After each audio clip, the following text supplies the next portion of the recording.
Hi, everybody, and welcome to another edition of our Lion Fight Zoom chats. Scott Zer here, Justin Kwan, our technical master over there. And of course, Nathan Corbett is joining us. And Nathan, you had the best seat in the house for Lion Fight 63 this past Friday night in Wyoming. Some very interesting results, a big finish, a knockout in the main event.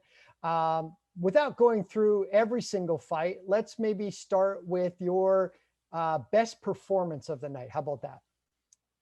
You know what? I had my notebook, so I wanted to make sure that I was fully clear on it. But for me, the best performance, because when you a commentator, get the blessing to go behind the scenes, talk to the fighters the day before, then they kind of give you an insight to strategy. They give you an insight to, what they need to do to win the fight or what they need to not do.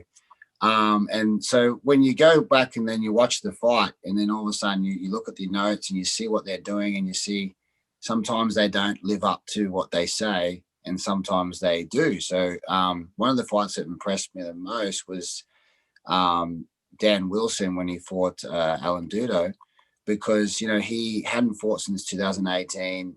He hurt himself as a professional skateboarder. And his game plan was to win by kicks. Now, he hadn't had a fight since 2018, so it's 3 years. He come back from injury. He's 32 years old. So in his mind, he was like, I said, well, okay, where are you at with this? He's like, well, I'm super hungry to fight again, but I know I'm getting older. I guess this is a tester to see where I'm at, to see if I can, keep my career running.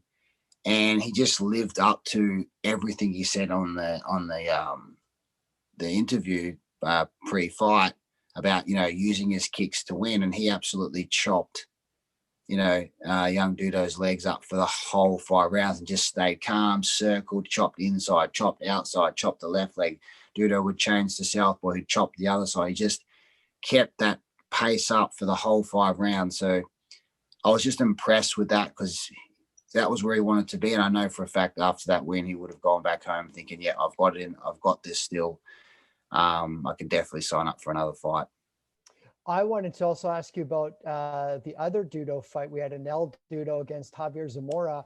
I think without a doubt, it was the show stealer right off the bat, the very first ever Lion Fight bout on UFC Fight Pass. And it went all 5 rounds, but I don't think there was more than maybe 15 or 20 seconds the entire fight that didn't have any action. It was just unbelievable. No, that's right. And that was kind of like my pick between the two. Was actually interesting enough, was this fight, because the same thing happened where Zamora was talking about how he loves low kicks, he loves to clinch, and he ended up kind of winning that fight from the clinch. You push in hard, he'd throw elbows, he'd throw punches, he'd come in the clinch, and he kind of dominated the fight from that position. So he was my second on the list of someone who said what they were going to do and really delivered all of those things, knowing exactly that, the Dudo and Eldo was, different sort of style back and forth. But full credit to both the Dudo brothers. I mean, especially Anel in the first fight, he got cut straight across the forehead in the first, minute of the first round. I think it was like a left uppercut elbow. And, he didn't panic. He didn't think, oh my God, I'm bleeding, because you got to remember that was his first professional fight with elbows, and I guess with amateurs they might have pads on, so he didn't get flustered. He just kept fighting and just trying to keep finding his mark. So it was actually probably one of the most action-packed fight, as you said, as far as technical back and forth. So he was my second pick for Zamora, I guess, in that fight, in the sense that he said what he was going to do and stuck to the game plan. Towards the end of the fight, you could see his batteries were slowly starting to run out. And Dudo was, pricking the pace up and trying to chase him, but he just kept finding that second win, and he did enough to win the fight. So that was another great fight. And like I said, a great opener for our first card on UFC Fight Pass. Obviously, a little setback on the scale for Hasan Seni, but he certainly made up for that with an emphatic finish. I think that obviously the future for him is at a higher weight class, probably at 205. But what did you think of just him being able to come in and push aside the negative of missing weight and just, putting a big stamp on the main event? Yeah, you know what? I mean, Scott, he really actually surprised me. To be honest with you, he surprised me. Like I knew he had power.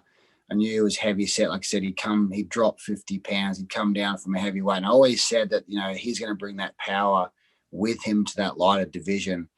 But he did surprise me where he was just so solid in his structure. He was catching the kicks on the leg and pushing Chris over, and kind of had that presence of just, you can't get through me, that wall kind of presence.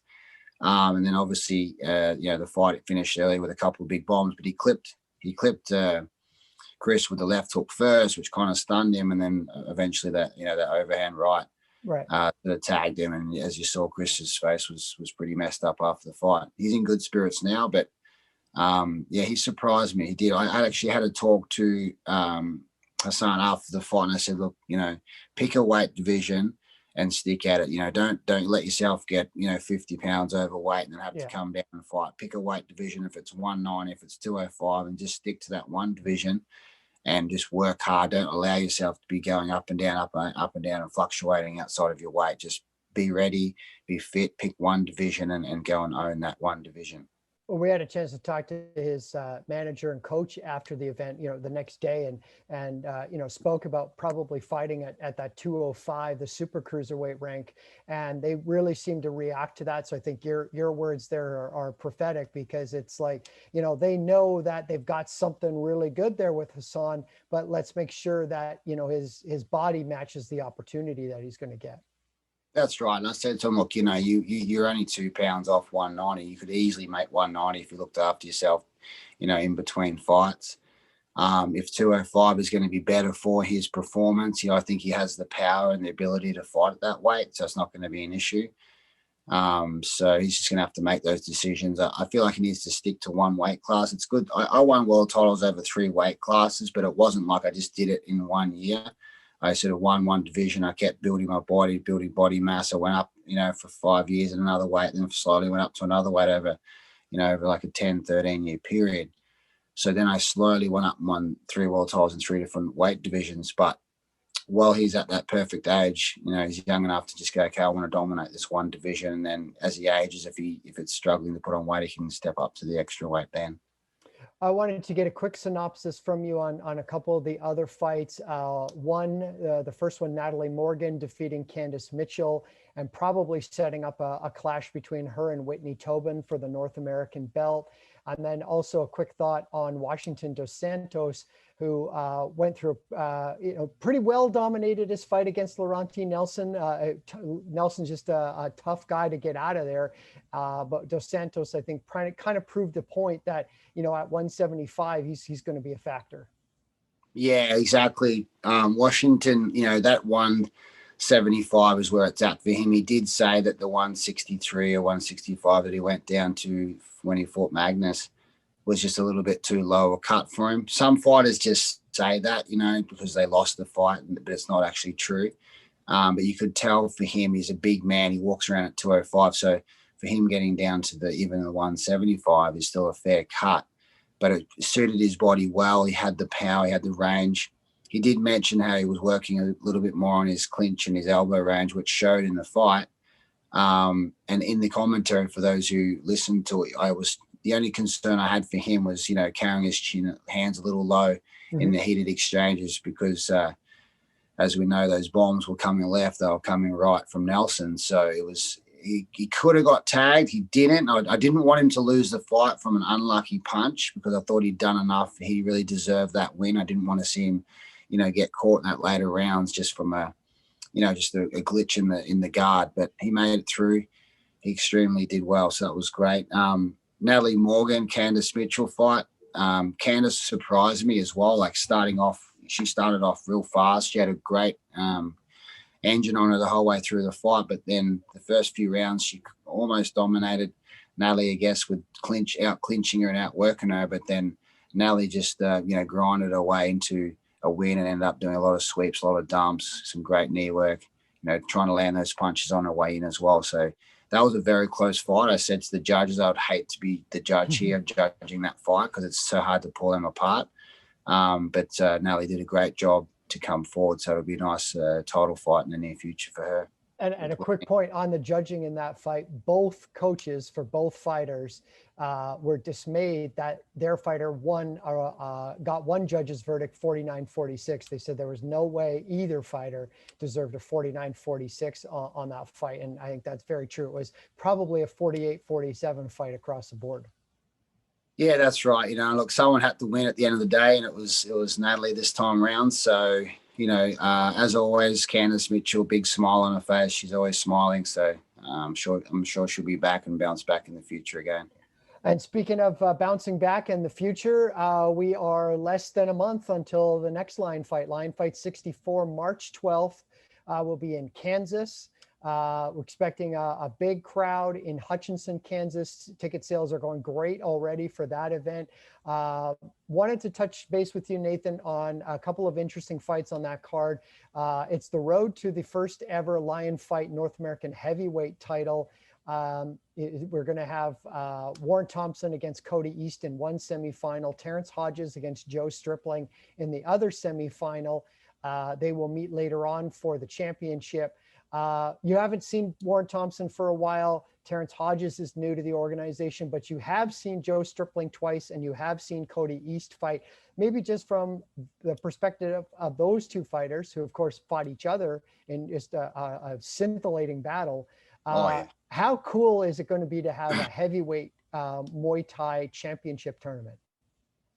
Yeah, and I was super excited when I found out that you were matching this card and putting this together. I mean, it's always great to have, all levels of weight divisions, but the heavyweights, of course, in Muay Thai is super exciting. And yeah, the fight 2 years ago in Albuquerque with Cody East and Joe was, they basically, almost murdered each other. I think after the fight, like everyone was busted up, and then, Cody went to the hospital. I think his cheekbone was broken, his eye socket was out here, and they just went toe to toe for 5 rounds. It was scary and exciting at the same time. It was like one of those fights was very action packed. So to see them both in the same potential, lineup in the tournament where they might end up having a rematch, but they've both got to earn it first before they get to it, even gets me more excited, because then you're like, okay, is he going to win? Is he going to win? Can they get that rematch instead of just giving them a rematch straight away? I haven't seen Thompson or the other very much, so I can't give you too much of a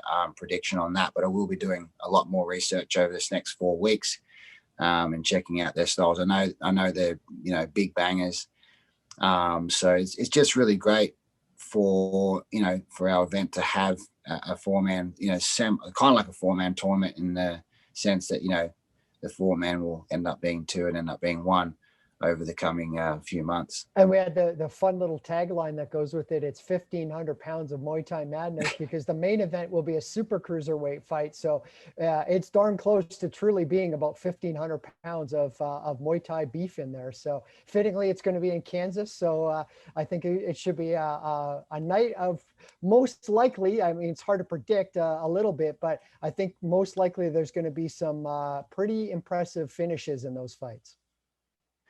There's absolutely going to be some impressive finishes, and obviously I'm a big fan of Joe.